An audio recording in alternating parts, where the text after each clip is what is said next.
dynamite in the pants.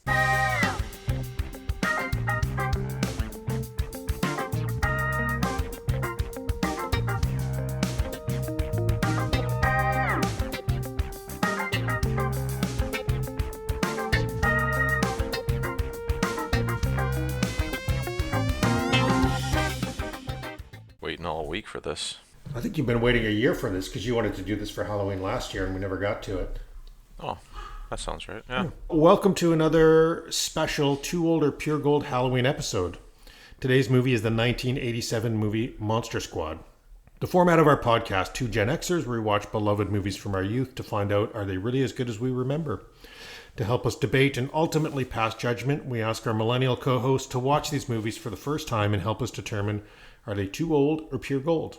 I'm your host, Olen Vanderleeden, representing Gen X. Joining me today is my spooky Gen X co-host, Mathew Stockton.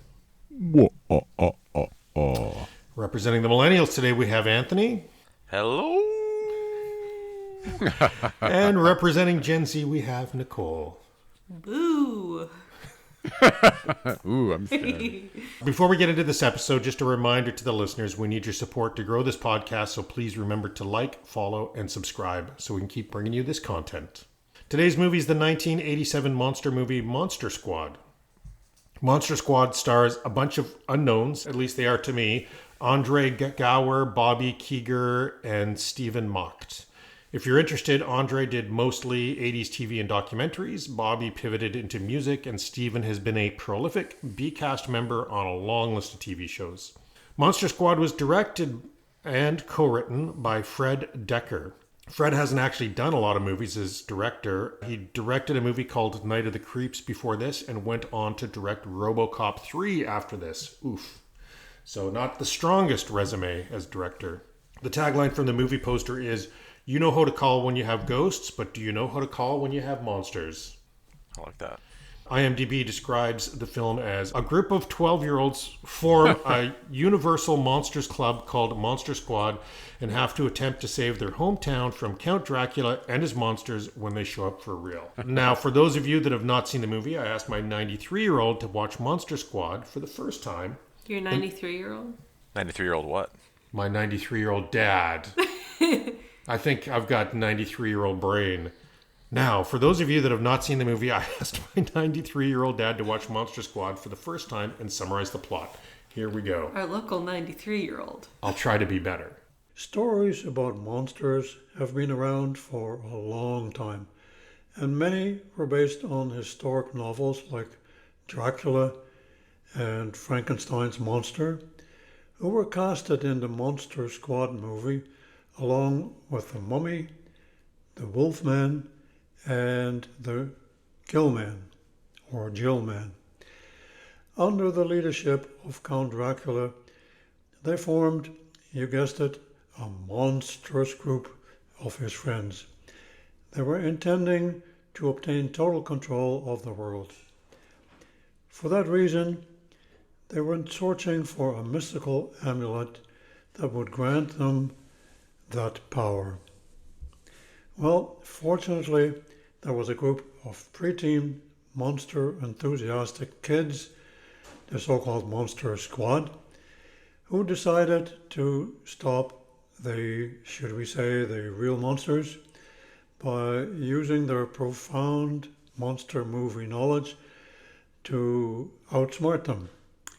Well, a struggle occurred, and the kids saved the world from eternal darkness by destroying the amulet.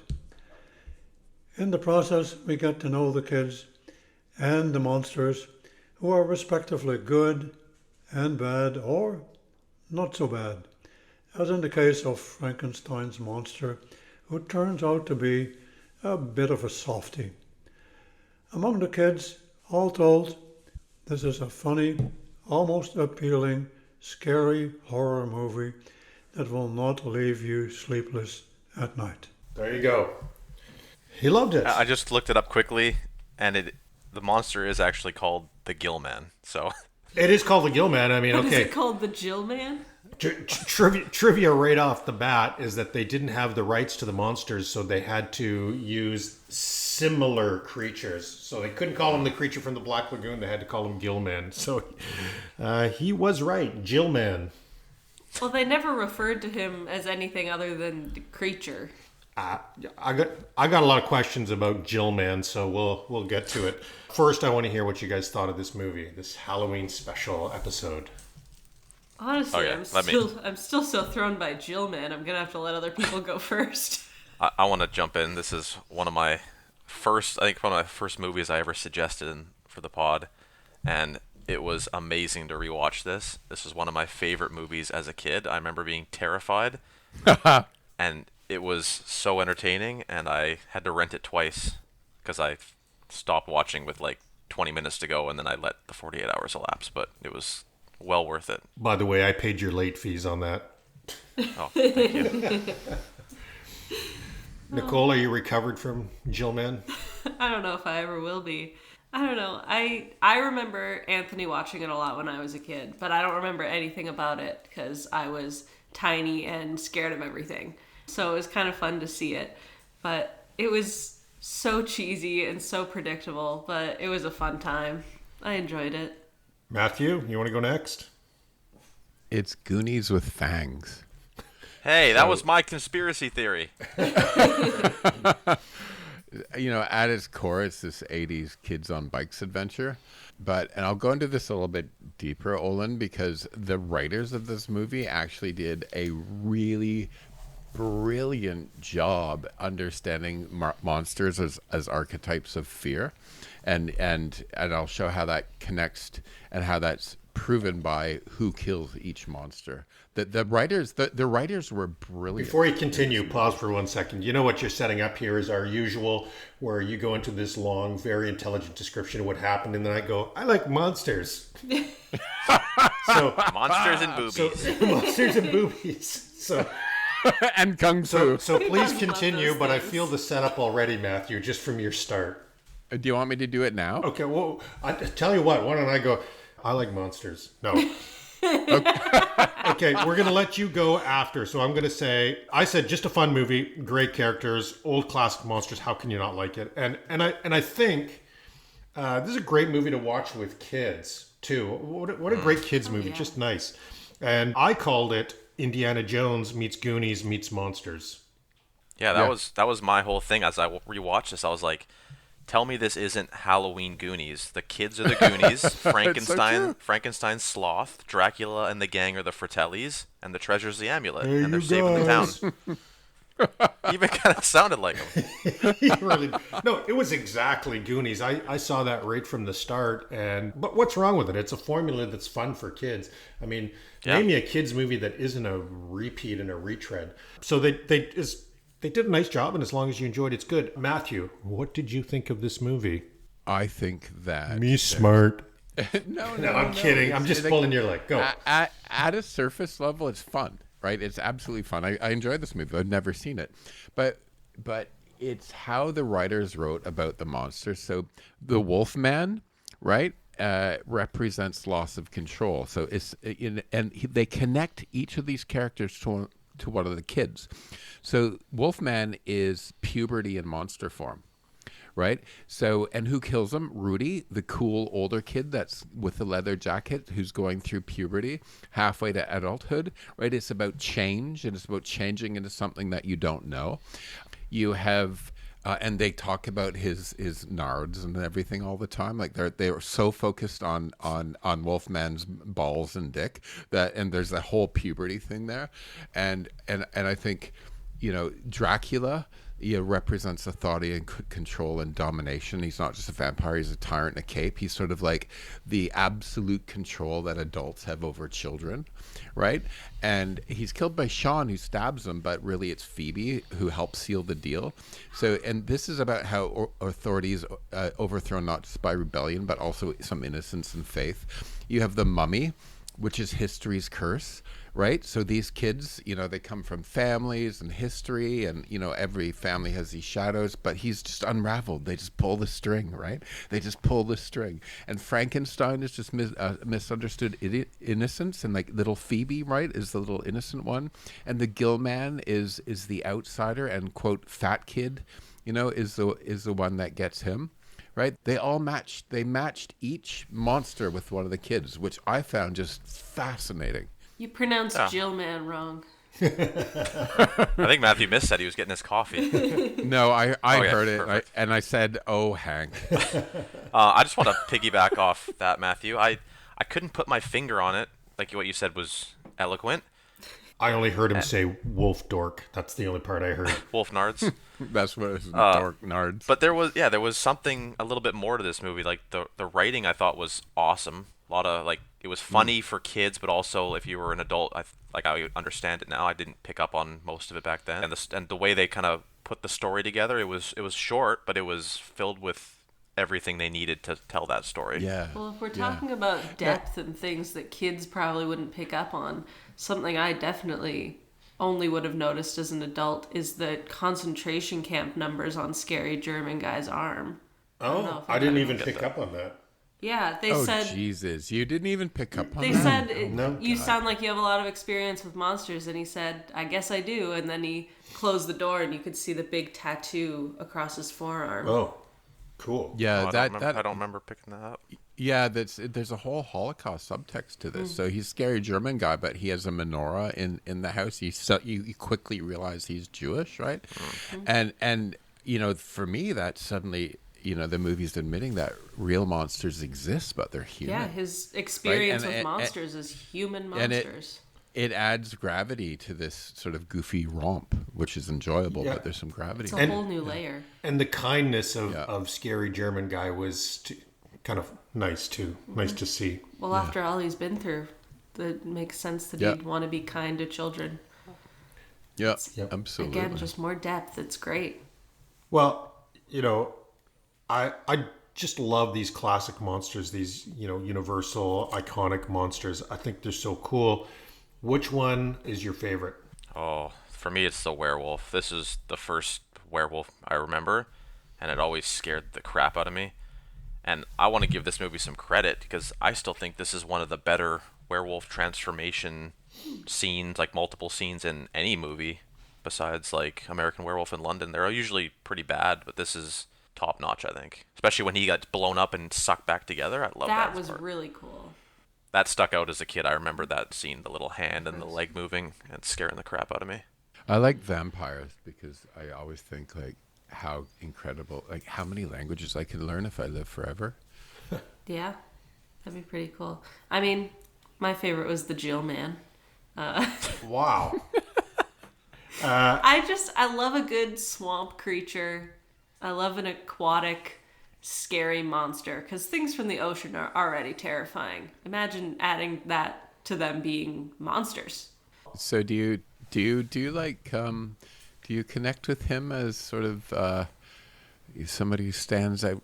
He's like social alienation, sort of the weird kid embodied, is not fitting into the playground hierarchy. I didn't think about it like that, but I could think about it that way. It's funny, Matthew. I had two different questions here. The first one is your favorite monster, and the second one is which one do you identify with? My favorite monster was Frankenstein. I just love a big monster with bolts on his neck. But when I said which monster do you identify with, for me, it's the Jill Man. I think I'm helping, but no one really needs my help is kind of my theme of my life, and so that sums up the Jill Man to me. I mean, I can identify with the Jill Man, right? In 1980s suburbs, conformity was king, right? So Jill Man really hits that nerve for me. I did really love Frankenstein's monster, but in my head I didn't really think of him as one of the monsters because he's on the He's a good guy. he's a good guy. He's helping the kids. He's just a little sweetheart. He looks a little scary, but he's just a nice boy. Like Gopa. Exactly. Exactly. Thanks for saying that. I also like that Yeah, they and call it's- him Frankie. Yeah, and it's sort of like it's kind of like sad. Like he doesn't get killed; he gets sucked into that vortex. But he gets to keep scraps. Yeah, but it's sort of like his death is sort of like the loss of childhood. You know, that moment when innocence can't stay in the world of kids anymore when you grow up. Yeah. Right. And he takes her scraps with him. Yeah, and it's kind of triumphant in a way, right? It's sad, but it's triumphant in a way. I don't know. I liked it. So I like this movie more than I thought I would. To be honest. me too. Me too. I remember it from watching it with Anthony, but I liked it more than I thought I would. All I remember about it is Anthony talking about it for my whole childhood. And then I think I tried to watch it with him once and I got scared and then I left. I respect a movie that can be like that can ride that wave of like scary but not show anything, but also like that kind of that border for kids. So I think it's hard to pull off. if I'd watched it as a kid, that werewolf scene where he's exploded would have terrified me, because that was, I think, the most graphic that it got was exploding werewolf. Well, But that was so cool when he came back together. I wasn't expecting him to like actually form back into a proper werewolf. I was kind of expecting like a half body crawl, but I liked the way they did it. yeah, it was interesting because as soon as that scene happened, I'm like, wait, you can't kill him by blowing him up. It has to be Silver Bullet, right? Mm-hmm. Anyhow. Which brings me to one of my best parts, dynamite in the pants. That's a good move. Well, now we have a new cold open. Boom. Okay. You're going to sit there and tell me you don't think dynamites in the pants are awesome? I'm going to say no comment on this one. So we were talking about the similarities to Goonies. Just for the record, this was 2 years after Goonies. So I think it was inspired by it. Just to... Goonies was good enough, but I'm also glad they did this movie. Well, you guys will remember from the pod, I wasn't a fan of Goonies. Goonies didn't do it for me. I much prefer this one. Like this one I like. Spoiler alert, this is going to be gold for me. And Goonies was not. I voted Goonies too old. I mean, I just think Goonies wasn't bad, but it just wasn't the whole package like this is. Yeah, I didn't see Goonies, but I imagine it would have probably been a too old for me as well, just because I'm not an adventure movie person. The thing that makes me like this one is because it's more like a horror movie. It's spooky, and I like that in a movie. Hey, just a shout out, Mathew, did you notice David Proval from Sopranos in this? No, nobody else noticed it. Okay. I noticed. I couldn't figure out who it was, but I was like, I recognize that guy from like a mob movie. Okay. Mathew, what's better, Jill Man or the Snake Man from Dreamscape? Dreamscape. Don't you remember doing that episode? Oh yeah, that's Oh why. yeah, the Cobra Man. Cobra Man. Yeah, I was watching Dreamscape the other day, and I was thinking, did I just recently see this? I think Snake Man's better.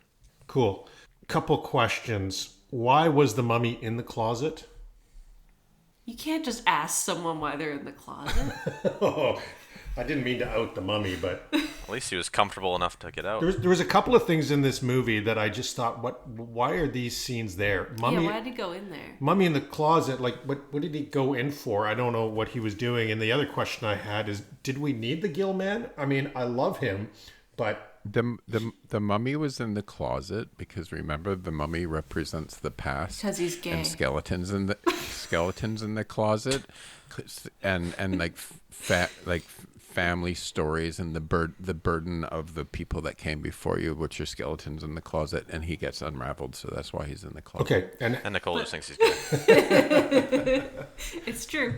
But one of my favorite parts was when the dad opened the closet and didn't even look in and just went, "Ooh, scary monsters," while there was actually a monster Yeah. behind him.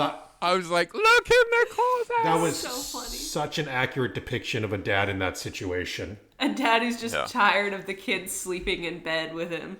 Like, I love that one kid because that kept happening to him, and no one believed him well, every time. I'm just going to bring up my favorite quote of the whole movie. "Creature stole my Twinkie." That's a Poor good one. guy. The Jill Man stole his Twinkie. Get arrested for that. Okay. So my next question about this whole movie is what was Jill Mann's contribution to his monster friends? What did he do? He got Frankenstein out. You stole a Twinkie. Oh yeah, that's a good point, Anthony. That's, I guess, a good contribution. I don't know if Dracula and the werewolf can't go in. Frankenstein, went rogue, was not on the mission. I want to know. I think Gilman contributed way more than that stupid mummy. I just gotta say also, Dracula's so stupid for assigning your most well-known gentle creature to murder children. Yeah, Like, pick a different team member, man. yeah, Like, And they live right by the water. Get the Jill man to do it. Right? yeah. Jill Mann, drown him in the bathtub. Boom. Get the werewolf. He's like unbridled rage. Like, Okay, one more question, then we can go to best parts. Why can't Frankenstein wear sneakers? Like, I think those shoes contribute to his strange walk. do you think he'd be able to find sneakers that big? Oh, well, if Shaq can find sneakers, like his feet aren't bigger than Shaq, are they? Maybe he just has body dysmorphia and he wants to get taller. Maybe. Or maybe he's just really into fashion. You ever think about that? Could He be. is German. I think if you have bolts in your neck, you gotta really embrace the edgy look. Or else it's gonna look like a mess. Also, I forgot to ask Anthony, can we get a rating on the dog acting? How is Pete the Beagle? Oh, thank God you asked. I was waiting. I wrote him down as an 8 out of 10. Okay. He was fantastic, and I loved when he fell in, like when they did the trap door and he fell down with him.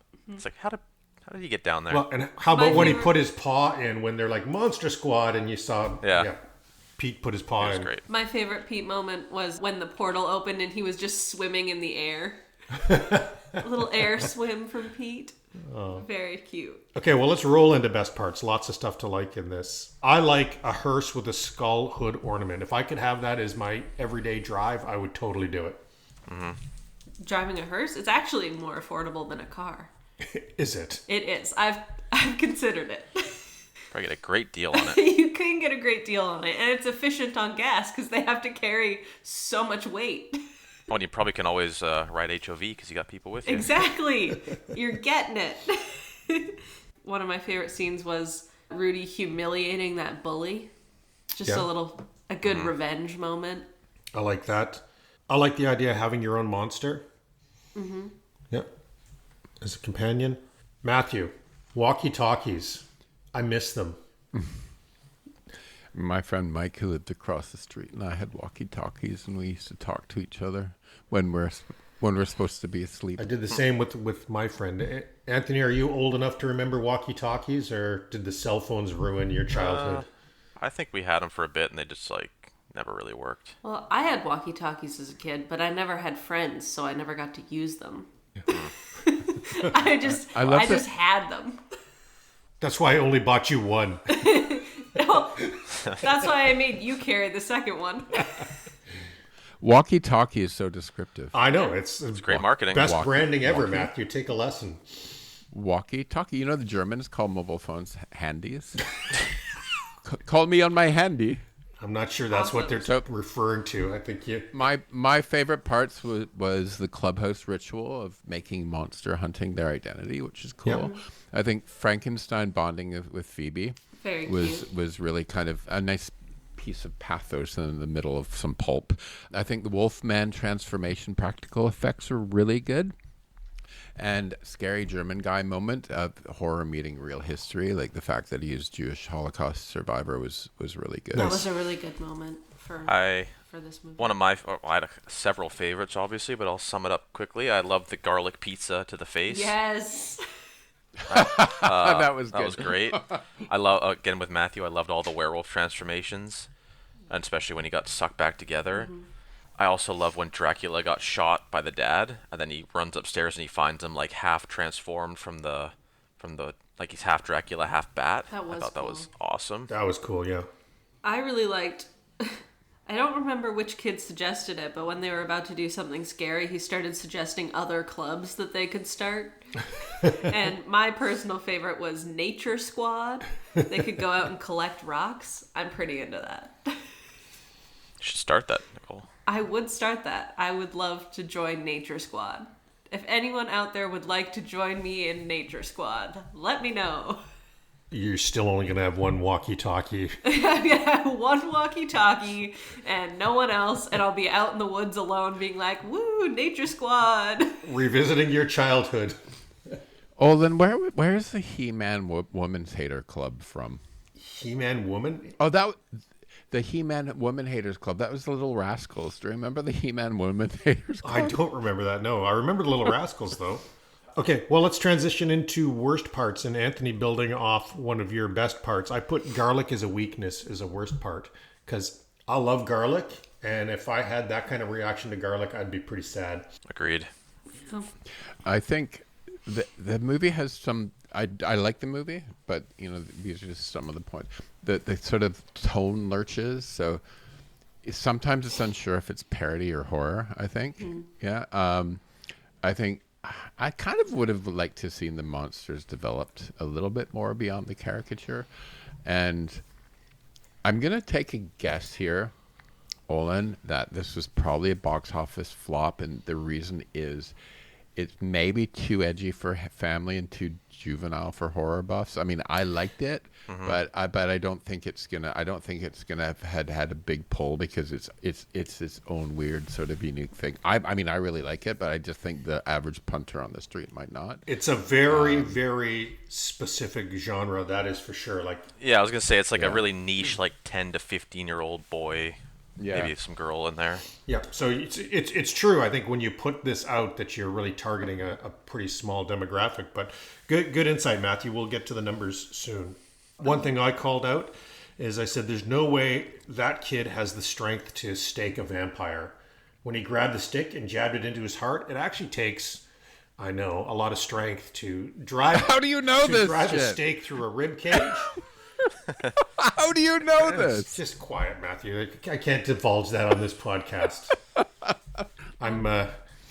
My lawyer says I'm not allowed to tell you that story. But yeah, I just thought with those, little arms, there's no way he was going to actually pull that off. Had no leverage. No leverage either. Like, he was just slapping it into him. I mean, he would irritate him a lot, but he would not kill him. Well, there were a couple of things that didn't age well, like, using the F slur and calling people homos and saying they're fully homoing out. That wasn't great. Hey, that's one of my favorite quotes. But my real least favorite part was smoking in a treehouse. It's like you're begging to get yourself caught in a fire. Oh, how about candles for sleeping in a kid's room? Yeah. Yeah. I like there that. were some things that were very, 80s that yeah, it was funny. Okay, little Dad, girl, let's- we're gonna light a bunch of candles and close your door, go to sleep. And also, if they blow out, the monsters will get you. That's a good message. The dad also put out cigarettes on his own roof, which seems stupid. Yeah, the fire safety was really weak in this film. I agree. Yeah. Can we transition to favorite lines? Please. Wolfman's got nards. Yep. Classic.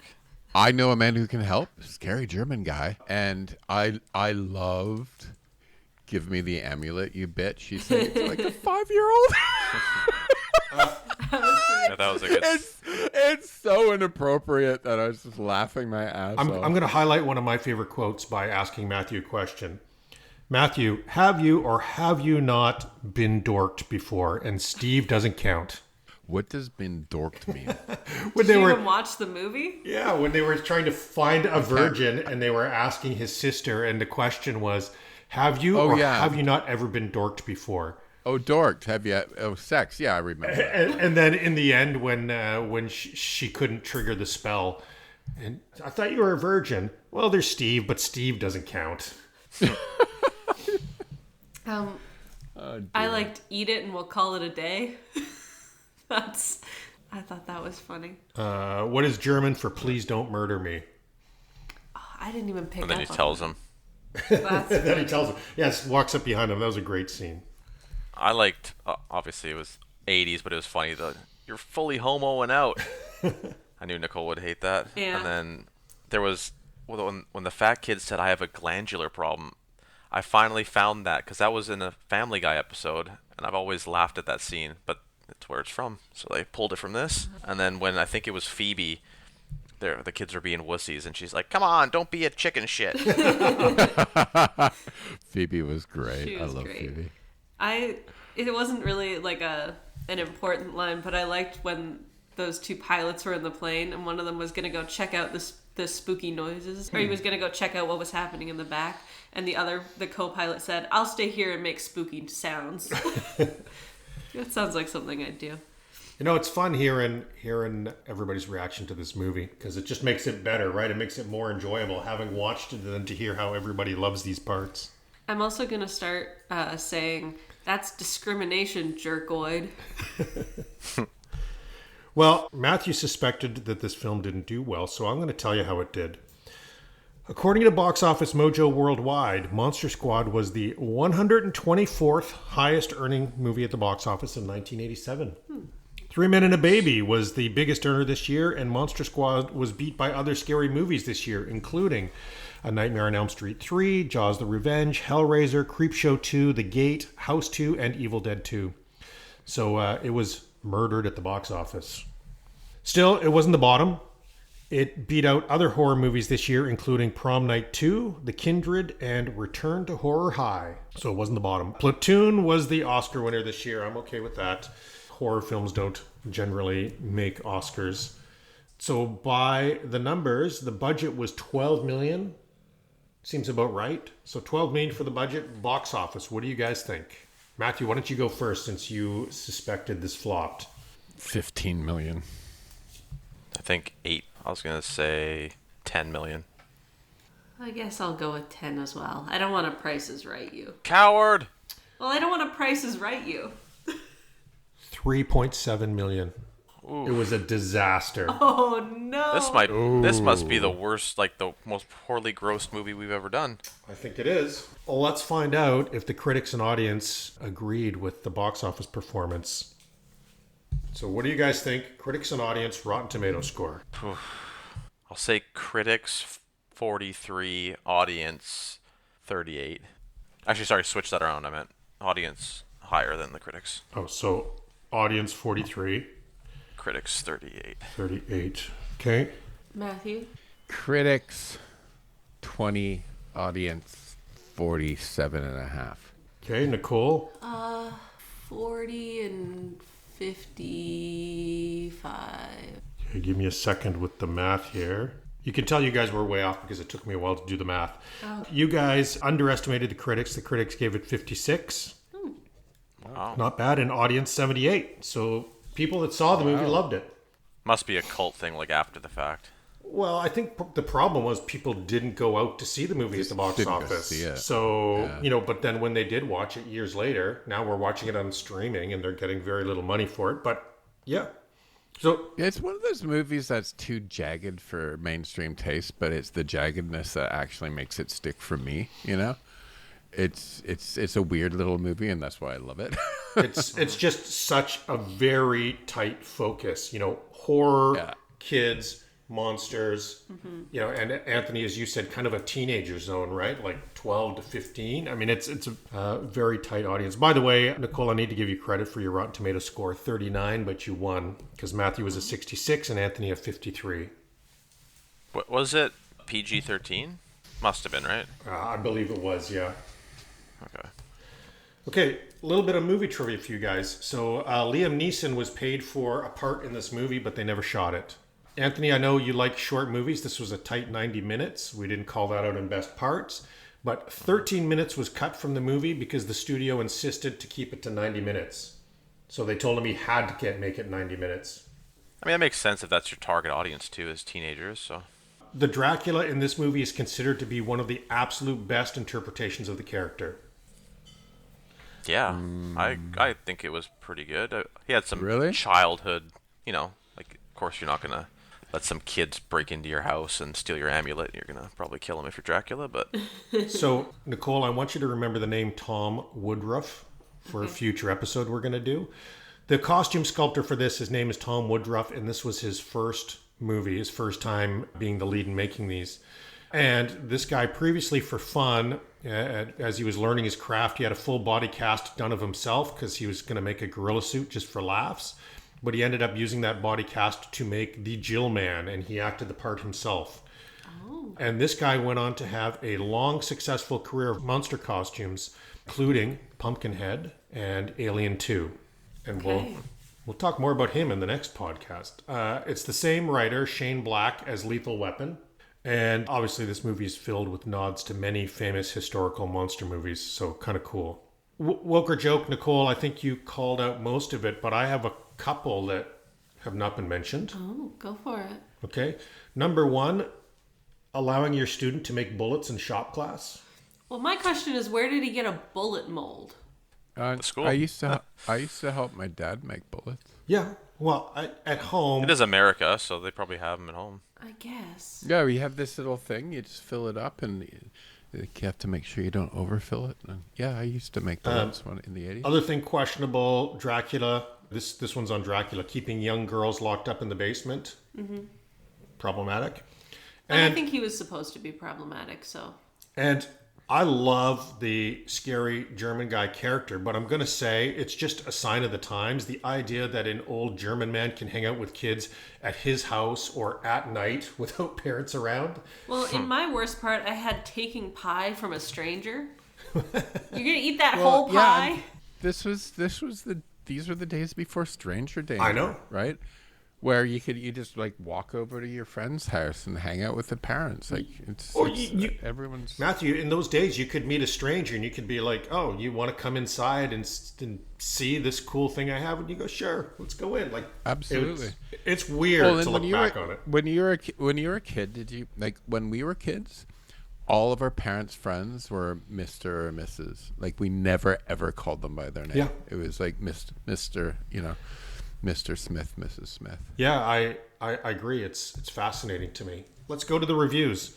So, however you guys felt about this movie, I promise you there's others who liked it more or less than you. And for this movie, there were a massive 63 10-star reviews out of 227 total reviews. And I'd say the strongest theme overall was the appreciation for the practical effects in this movie. Magruder says, this movie brings back childhood memories of watching TV all day long during the summer vacation. This movie was and still is one of my favorite movies of all time. Just watching it makes me happy. Sounds like a review you would write, Anthony? Yeah. Axbowl says, imagine the Goonies without the budget, but with all the heart. Aww. By the way, I looked it up. Goonies was 19 million budget and this was 12. So the budget wasn't that different.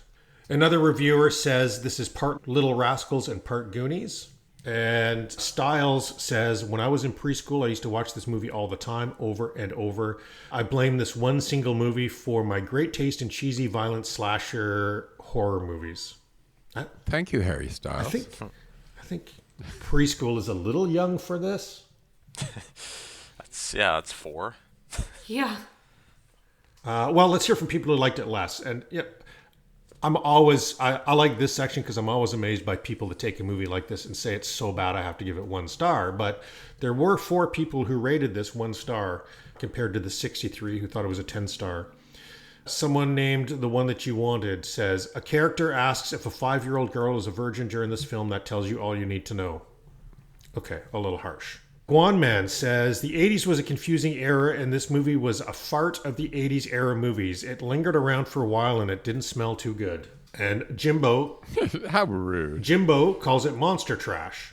The kids are annoying and generally lacking any kind of likability. The story is bland. The monsters aren't scary and ropey special effects and several poor performances and you're left with something that's more of a monstrosity than a monster film. That's really harsh. Oh, I have a suggestion loser. for that person. If you hate kids, don't watch a movie about kids. I'm an adult. Meh. Yeah. Eat a werewolf dork. It's like if you hate dogs and you wanted to watch Turner and Hooch. You're just making a bad call then. Okay, I have one more 1-star review for you guys. Someone said GPP. Since I was a kid, I always liked this movie, but where the hell are the subtitles? I'm deaf and couldn't understand what they're talking about. 1 star. Sounds like a you problem, man. Sounds like a you problem. Okay, Siskel and Ebert. Do you think those fellas liked a movie like this? Probably not. I'm going to say no. Well, these guys did not do it on their TV show because they were focused on bigger movies, apparently. Roger Ebert reviewed it in his column, and he praised the film for its nostalgic charm and its portrayal of a group of kids confronting classic movie monsters. He likened it to Stephen King's to Stephen King's Stand By Me, and highlighted the film's ability to blend horror with heartfelt moments. I would have been shocked if he compared it to The Stand. That would be so different. Yeah. Definitely. Siskel did not review this movie, but Siskel was, as you know, the Chicago Tribune. So Dave Kerr of the Chicago Tribune reviewed it and described the film as crass but imponderable, criticizing its mix of sentimentality with violence and juvenile humor. He noted that the film's target audience seems to be practiced sadists in the 12 to 14-year-old age group. Wow. Sadist or sadist? The saddest sadists. Olen, me talk pretty one Me day. smart. Me like monsters. Well, thank God we have you, crew, to get me through this. Okay, does this movie deserve a remake, prequel, or sequel? Oh, I think I mean, they could do a sequel of this as the kids are adults now. The kids. Oh, great idea. Yeah. Same That'd be town. fun. That'd be fun. That'd be fun. I'd be into that. But the monsters only come out every 100 years, don't they? Or they could be great grandkids. We're gonna have to wait. Yeah, we're gonna have to wait. Descendants, and they all come back to the old town that their families are from, and they're all crotchety because they got pulled from their big New York City high-paying jobs. I'm neutral on the subject. I don't think it's needed, but I also would probably watch it if it came out. I'd watch it if it came. You know, I'd rather have a remake of this than a remake of the original monster movies. Like, I don't know that we need another Frankenstein, another Dracula, but put them all together and give them a mission. I think it's kind of cool. Yeah, I can get And let's behind that. have a little more character development between the mummy and Jill Man. Yeah. I think Jill Man was not liked by his colleagues. The way you phrased it made it sound like you wanted them to have a romance plot. I mean, it's 2025. For when the Anything. mummy finally comes out of the closet. Yeah, we don't judge on this podcast. Okay, well, Really? this was a really good episode, but we do have to formally conclude. Is this too old or pure gold? Pure gold. I think it's gold. It's gold. It's gold. Easy one. This was an easy one. It's cheesy gold, but it's gold. Good choice, Wernards. Yeah, you. Anthony, great choice. Thanks for doing it. Good tenacity, asking me every week for 70 weeks if we could do this film. So there, we got it. I get what I want, usually. And you got a hands down pure gold on it as well. Beauty. I'm glad you guys enjoyed it. Hopefully our listeners can too. And my dad loved it as well. You've opened his eyes to the world of Jill Man. Hank's the best. It's the best time of year, spooky season. So I hope our viewers can go out and watch these with their kids and enjoy it. Yeah. What's Hank's wife's name? Irma? Jesus Christ, close. Matthew. I think of them as Hank and Irma. Okay. It's Greta, but okay.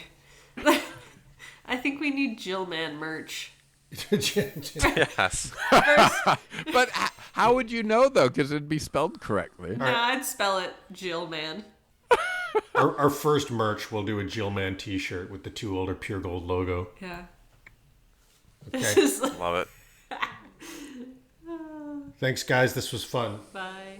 See ya.